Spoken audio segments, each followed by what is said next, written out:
अस्सलामुअलैकुम। ਅਸੀਂ ਆ ਗਿਆ ਜੀ ਮੈਟਲਨ ਸਟੋਰ। ਰਾਫੇ ਨੂੰ ਸਕੂਲ ਤੋਂ ਲਿਆ। ਮੇਰਾ ਡੈਂਟਲ ਡਾਕਟਰ ਕੋ ਵੀ ਟਾਈਮ ਹੈ, ਪਰ ਰਾਫੇ ਨੂੰ ਜ਼ਰੂਰੀ ਕੋਈ ਚੀਜ਼ ਚਾਹੀਦੀ ਸੀ, ਉਹਦੀ ਸਕੂਲ 'ਚ ਪਾਰਟੀ ਹੈ। ਅਤੇ ਰਾਫੇ ਸਾਹਿਬ ਨੂੰ ਲੈ ਕੇ ਅਸੀਂ ਆ ਗਏ ਹਾਂ ਸਟੋਰ 'ਤੇ। ਰਾਫੇ ਕਹਿੰਦੇ ਮੇਰੀ ਵੀਡੀਓ ਨਾ ਬਣਾਓ ਬਈ, ਮੈਨੂੰ ਸ਼ਰਮ ਪਈ ਆਉਂਦੀ ਹੈ, ਮੈਂ ਸਕੂਲ ਯੂਨੀਫਾਰਮ ਵਿੱਚ ਆ, ਹਾਲੇ ਮੇਰੀ ਵੀਡੀਓ ਨਾ ਬਣਾਓ ਤੁਸੀਂ। ਮੈਟਲਨ ਸਟੋਰ ਦੇ ਅੰਦਰ ਗਈ ਸਾਂ, ਮੈਨੂੰ ਤਾਂ ਗਰਮੀ ਜਿਹੀ ਲੱਗੀ, समझ नहीं आती इत्थे दे वैदर की, कभी गर्मी कभी सर्दी, लेकिन मैं तो गर्मी लगी तो मैं बाहर आ गई हाँ। मैं कि चलो भी बाहर जाके खड़ी होनी हाँ। राफे की कुछ एक दो चीज़ लैनी सी, उन्होंने स्कूल तो चुकिया तो उस तो बाद फिर असी इधर आ गए हाँ मैटलन स्टोर। बस थोड़ी देर लिए क्विक जी शॉपिंग होती ना, बस असा क्विक शॉपिंग वो करनी है।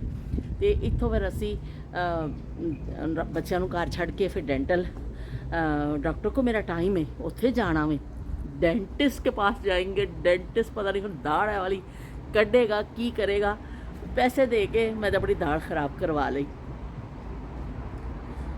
रूटीन का चैकअप सी, रजिस्ट्रेशन करवाई तो उन्होंने कहा भी तुसी दंद अपने चैकअप तुहाडा होएगा, सफाई होएगी, ठीक है। उन्होंने कहा भी थोड़ा जिहा सानू एक निशान जिहा नज़र आ रहा, थोड़ा सा हुणे ही उन्होंने कढ़ के फिलिंग कर देने ताकि ज़्यादा खराबी ना होवे। असीं कहा ठीक है बई। तो वो बस वो करा ली सी 15 दिन पहले, पर वो मेरे आराम ही नहीं आ रहा इस साइड ते। जे मैं रोटी खानी हाँ तो मेरे दर्द शुरू हो जाता शदीद किस्म का, जे मैं पानी पीनी हाँ तो कुल्ली करनी है, तो हुण तो चाह भी पी रही हाँ अजकल, तो गर्म भी लगन लग गया 2-3 दिन तो हुण फिर टाइम लिया सी। हुण देखो अज वो की करते हैं। जो तक मैं डॉक्टर को नहीं गई सा मैं बिल्कुल ठीक सा, मैंने पता ही नहीं सी कि मेरे दंद में कोई खराबी है। थोड़ा सफाई उन्होंने कर दी सी, पर होर मैंने कोई मसला नहीं सी। पर कुदरत खुदा दी देखो बई, डॉक्टर ने हथ लगे हाँ तो दर्द शुरू हो गया वे। तो बहरहाल इतों एक दो चीज़ लैनी सी, लै रहे ने घर वाले अंदरों। तो इन्होंने फिर बच्चों अज बड़ा मसरूफ दिन गुजरिया। कोई सवेरे उठ जाओ आंडी रोटी ये और डॉक्टर की ताड़ी अपॉइंटमेंट होवे ना, तो इतने बस समझो फिर तुहाडा टाइम गया बई, तुसी की कहते हैं खासा टाइम लग जाता है। क्योंकि बच्चों भी स्कूल तो चुकना करना, बच्चे ऐसी ड्यूटियां होंदियां ने तो बड़ा मुश्किल होंदा। भी बहरहाल हुण असीं इन्हां नूं घर उतार के तो असीं उत्थों बाहरों ही चले जाना है डॉक्टर के कोल, और उत्थों फिर वापस आना वे तो दिन ढल जाना वे, तो एक दिन जिंदगी का इख्ताम पजीर हो जाना वे। तो जो इंसान उम्र के इस हिस्से में पहुँचता है ना, उन्होंने रोज़ डॉक्टरों की जरूरत पैंदी है। कभी सुत्ते पे उठने इस तरह हाथ थले रख लिया तो ओए होए बांह नहीं सवेरे सीधी होंदी, इस तरह हो जाता उंगलों च दर्द, कभी दाढ़ च दर्द, कभी गोडे च दर्द, कभी लक च दर्द। यह तो रोज़ की कहानी है। हुण किनू कहाँ तक सुनोगे, कहाँ तक सुनाऊं, हजारों है शिकवे क्या क्या बताऊं, कहाँ तक सुनोगे, कहाँ तक सुनाऊं। तो बई अंदर जड़े सेल्समैन ने मेरे वाल शीशे च देखते पे ने कि यह भी की कर रही है, तो हूँ मैं बंद कर रही हाँ। मेरा ख्याल निकलन वाले ने, असी फिर अगे रवानगी साड़ी हो जानी है। सर्जरी जब बाहर पहुंच गए हैं, लेकिन इस साइड से देखो बिल्डिंग बन रही, काफ़ी बड़ी कंस्ट्रक्शन हो रही है। बिल्डिंग जब पुरानी है उन शायद दोबारा तो रेनोवेट कर रहे हैं, और सारे ते लगे हुए हैं शटिंग वगैरह, और पता नहीं कुछ काम चल रहा है। पुरानी बिल्डिंग है। तो भी डेंटल सर्जरी तो असी पहुँच गए हैं, तो सफाई चल रही है। हेलो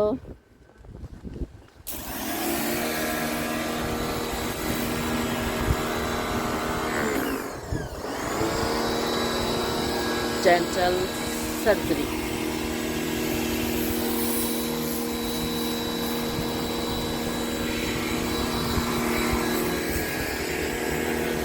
बड़िया दवाइयां शवाइयां चल रही ने, असी अंदर जा रहे हैं। हम देखने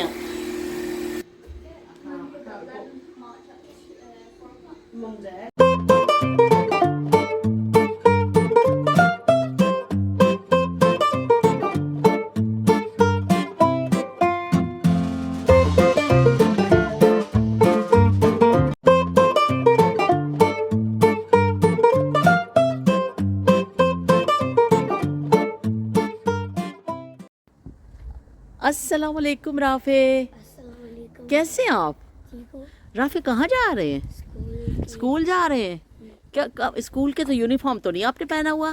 कल कोई पार्टी हो रहा है। ओ पार्टी हो रही है, राफे पार्टी पे जा रहे हैं। आज आखिरी बार है ना, सारे फ्रेंड्स के साथ टीचर्स के साथ मिलने के लिए, है ना? मीट करेंगे और उसके बाद फिर राफे जो न्यू क्लास शुरू हो जाएगी। राफे ने भी पहन लिया, न्यू न्यू शूज़ पहन लिए उस दिन जो लेके थे, और आज राफे के लिए हम न्यू ये लेके आए हैं इसका ड्रेस। तो राफे मुंडा बन गया साडा हीरो, हीरो नंबर 1 बन के ये जा रहे हैं अपने पार्टी में। तो अपने फ्रेंड्स के साथ फिर अच्छे अच्छे आप टाइम गुजारना अपनी टीचर्स के साथ, ठीक है? और तस्वीरें खींचेगी आपकी वहाँ पे? मैं सुन करता हूँ। थिंक करते हो कि खींचेंगे तस्वीरें। चलो भी ठीक है, फिर जाओ और अच्छे से अपना टाइम गुजार के आओ, अपनी मेमोरीज़ को अच्छा सा करके आओ, ठीक है? अल्लाह हाफिज़। ਰਾਫੇ ਨੂੰ 6 ਵਜੇ ਸਕੂਲ ਛੱਡਿਆ ਸੀ ਅਸੀਂ, ਔਰ 6 ਵਜੇ ਤੋਂ ਲੈ ਕੇ 8 ਵਜੇ ਤੱਕ 2 ਘੰਟੇ ਵਾਸਤੇ ਬੱਚਿਆਂ ਨੂੰ ਛੱਡਣਾ ਸੀ। 8 ਵਜੇ ਦਾ ਟਾਈਮ ਉਹਨਾਂ ਨੇ ਦਿੱਤਾ ਸੀ ਕਿ ਤੁਸੀਂ ਬੱਚੇ ਲੈਣ ਵਾਸਤੇ ਪੈਰੈਂਟਸ ਆ ਜਾਣ। ਤੇ ਰਾਫੇ ਬਾਹਰ ਬੱਚਿਆਂ ਦੇ ਨਾਲ ਗਰਾਊਂਡ ਵਿੱਚ ਹੀ ਖੇਲਦੇ ਸਾਨੂੰ ਨਜ਼ਰ ਆ ਗਏ। ਅਸੀਂ ਗਾੜੀ ਖੜੀ ਕੀਤੀ ਤੇ ਰਾਫੇ ਨੂੰ ਆਵਾਜ਼ ਦਿੱਤੀ ਹੈ ਕਿ ਰਾਫੇ आप आ जाओ फ्रंट गेट पे, हम लोग आपको लेने के लिए आ गए हैं। तो राफे कहते हैं ठीक है, मैं आ रहा वा अगले गेट तो।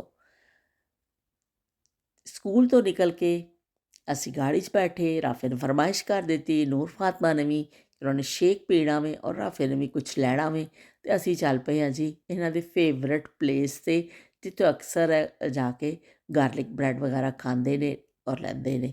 ਇਹ ਇਲੈਕਟ੍ਰਿਕ ਗਾੜੀਆਂ ਜਿਹੜੀ ਚਾਰਜ ਕਰਦੇ ਨੇ, ਉਹ ਉੱਥੇ ਜਗ੍ਹਾ ਵੇ। ਇੱਥੇ ਲੋਕ ਆ ਕੇ, ਅੱਜ ਕੱਲ੍ਹ ਇਲੈਕਟ੍ਰਿਕ ਗਾੜੀਆਂ ਬਹੁਤ ਆ ਗਈਆਂ ਨੇ, ਇੱਥੇ ਆ ਕੇ ਖੜੀ ਕਰੋ ਗਾੜੀ ਔਰ ਆਪਣੀ ਗਾੜੀ ਨੂੰ ਚਾਰਜ ਕਰ ਲਵੋ। ਬੜੀ ਮਹਿੰਗੀਆਂ ਗਾੜੀਆਂ ਨੇ ਇਲੈਕਟ੍ਰਿਕ ਗਾੜੀਆਂ ਜਿਹੜੀਆਂ ਨਵੀਆਂ ਆਈਆਂ ਨੇ। ਚਲੋ ਬਈ, ਅਸੀਂ ਪਹੁੰਚ ਰਹੇ ਹਾਂ ਉਹਨਾਂ ਦੇ ਫੇਵਰਟ ਉਹਦੇ ਪਲੇਸ ਦੀ ਤਰਫ। ਔਰ ਅੰਦਰ ਜਾ ਕੇ ਬੱਚੇ ਆਪਣੀ ਆਪਣੀ ਪਸੰਦ ਦੀ ਜੋ ਕੁਛ ਲੈਣਗੇ, ਖਰੀਦਦਾਰੀ ਕਰਨਗੇ।